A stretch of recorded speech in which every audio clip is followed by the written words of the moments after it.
The show has been hinting at the truth for years, and one specific episode accidentally gave away the entire game. The answer to Patrick's paradox isn't just that he's dumb, it's that he's hiding something.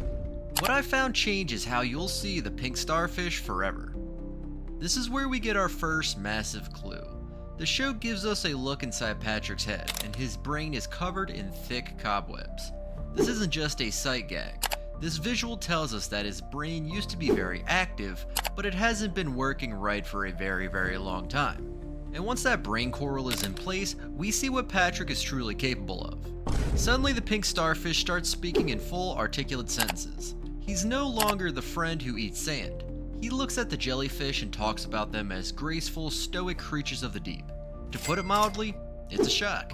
He goes on to reference deep philosophy. He debates complex science with Sandy, he critiques art and music with Squidward. And most importantly, he becomes completely detached from the people he once loved.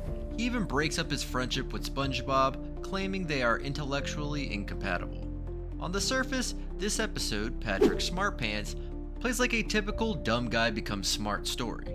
But if we look closer, this is where the paradox cracks wide open. When Patrick becomes intelligent, it completely changes who he is as a person. He still remembers SpongeBob and everyone else. He remembers everything that happened before. But here's the kicker. Their friendship doesn't mean anything to him anymore. He has zero empathy. He's cold, logical, and arrogant.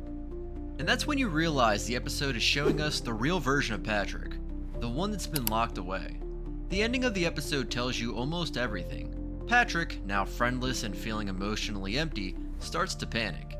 He tries everything to break his new brain and get back to the way things were. Eventually, they discover it wasn't his real brain. It was the brain coral. SpongeBob had mistakenly picked up the coral and put it in Patrick's empty head. Once it's removed, he reverts back to his normal goofy self. But here's the clue nobody talks about. He chooses to go back willingly. Why? Think about it. Why would anyone do that? Most of us want to be smarter. I know I do. We chase knowledge. We crave understanding. But Patrick, the second he unlocks his full potential, he gives it all up. Is it just because being smart makes him lonely? Is it just because his friendship with SpongeBob is more important? Sure, that's part of it, but that's not the whole story. What many overlooked is that this isn't a normal decision. You don't choose to be dumb, unless that intelligence comes with a cost. A cost so heavy that staying stupid feels like the only way to be safe. Not just safe for him, safe for everyone around him. This episode doesn't solve the paradox. It opens up a much bigger question. If Patrick used to be this smart, what did he know? And what did he do? But this episode wasn't the only time the mask slipped. This dumb genius thing is a weird pattern in Patrick's character, and it happens a lot over the years. In Squidtastic Voyage, Sandy shrinks a submarine to send SpongeBob and Patrick into Squidward's body. When things go wrong, it's not Sandy who figures out the solution. It's Patrick, who calmly explains how to use soda carbonation to power the ship's escape. In Wet Painters, Patrick even questions Mr. Krabs' logic with a surprisingly sound argument about dollar value and emotional attachment. There are dozens of these moments. He can break into deep thoughts about identity and purpose, and just seconds later, poof, it's gone. Like it never happened. This isn't just random behavior. It feels like Patrick is trying to stay dumb, like trying really hard. But sometimes the smart version slips out, and every time it happens, his mind slams on the brakes before he can go too far. What is he so afraid of remembering? The real danger isn't just being smart. The real danger is what happens when you give him power. Let's get one thing straight. Patrick is scary strong. We've seen him transform into a muscular form for wrestling, breaking things easily with his hands, and even swinging his giant rock home around like it's nothing. With the right motivation, Patrick could unleash his true power. But nothing shows this better than the episode Karate Star. In this episode, Patrick discovers he has a natural talent for karate, and suddenly, he becomes unstoppable. He's slicing through buildings, boats, and streetlights just because he feels like it. He has no control. But here's the part that should make you pause. The moment he realizes he can't control his hands, he doesn't try to learn control. He just removes his own hand. That is an insane extreme solution. And this is just the beginning of how bad it gets. This pattern is consistent. In Rule of Dumb, Patrick becomes king after a royal ministry tells him he's from a royal family. Within minutes, he becomes a tyrant. He abuses his power, makes cruel demands, destroys things, and exiles people for fun. In Driven to Tears, Patrick discovers he's a prodigy at boating school, passing the test with a perfect score and getting a hot rod boat. It takes less than a week for him to become arrogant, rubbing the achievement in SpongeBob's face.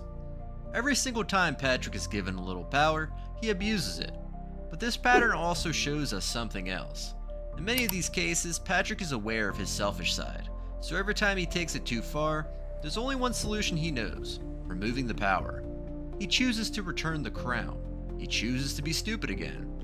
He throws away his hot rod, and he removes his own hand. While Patrick is almost never wise enough to control the power, he's just smart enough to keep everyone safe by being powerless. And that's what his stupidity really is. It's a defense mechanism. Because somewhere deep inside, there's something he's terrified of becoming again. He's afraid of himself. But what if someone else remembers the old him? There is someone in Bikini Bottom who seems to know. It's none other than the forgetful superhero, Mermaid Man. Now, Mermaid Man is the town's retired hero. He fought villains, saved the city, and all that. But there's a strange detail that's been there since his first appearance. The old man can sense evil. In the first Mermaid Man episode, SpongeBob and Patrick visit the retirement home. Every time someone says the word evil, Mermaid Man goes straight into a panic. You might think he just has some bad memories from fighting villains. But notice the pattern. In the first scene, Patrick is standing right next to him.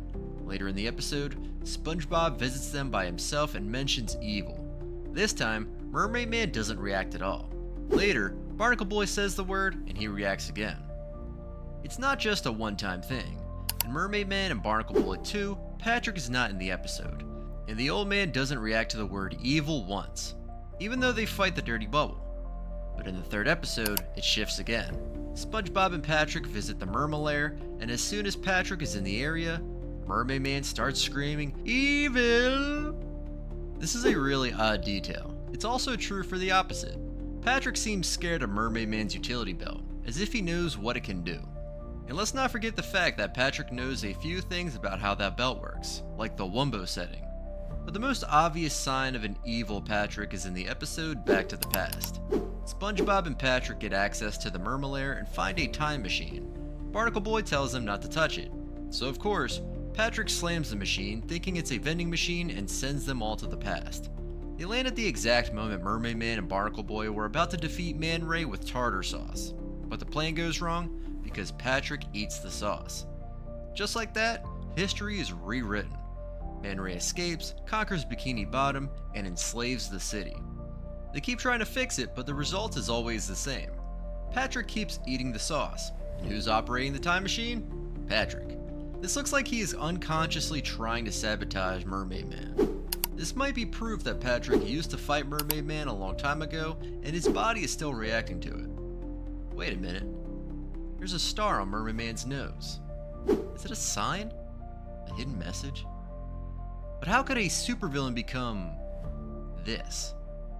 The answer is biological. Are we missing a key detail? The thing is, yes. We've seen Patrick move his own hand to stop the destruction in Karate Star. What if that's how he's been handling himself for years? There's a real-world fact that you probably know. Starfish can regenerate. You remove a limb, it grows back. In some species, a whole new starfish could grow from just one arm. The show uses this as a joke. We've seen Patrick grow new body parts, but this raises a terrifying possibility. In real life, starfish don't have traditional brains. But in SpongeBob's world, Patrick does. We've seen his brain on multiple occasions, so if he can just regenerate his limbs, what if he can regenerate his organs? What if he can regenerate his brain? Now suddenly, it all makes sense. Why does Patrick constantly forget things? Why does he remember intense facts one moment and lose them the next? Why does he act like a completely different person from episode to episode? Because he might be a different starfish every time. This is the core of the theory. Every time things go too far, every time he gets too strong, too smart, too dangerous, Patrick destroys a part of himself and lets a softer, dumber version take over. Let's connect every piece. Once upon a time, Patrick was a supervillain. He was smart, powerful, and feared. He fought Mermaid Man and Barnacle Boy, but at some point, Patrick realized what he'd become. Maybe he hurt someone, or maybe, in the most Patrick-like way, he just realized how lonely it was to be feared. So he made a choice. He chose to erase himself. He may have used his genius to create some technology to wipe everyone's memory. That's why Mermaid Man only has a vague, panicked feeling of evil around him. The star on his nose is the only clue he left for himself. And after Patrick erased everyone else's memory, he started to erase his own.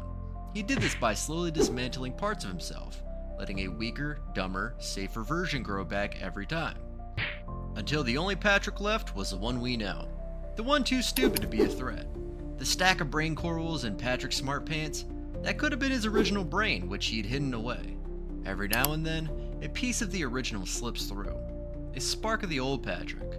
Like when he solves a chemistry problem. Or like in The Secret Box when he says, "The inner machinations of my mind are an enigma." He still remembers. You came here looking for a paradox, but instead you found a tragedy. So, is Patrick a lovable idiot, or a monster in hiding? Let us know what you think. Hit that subscribe button for more deep dives into the deep.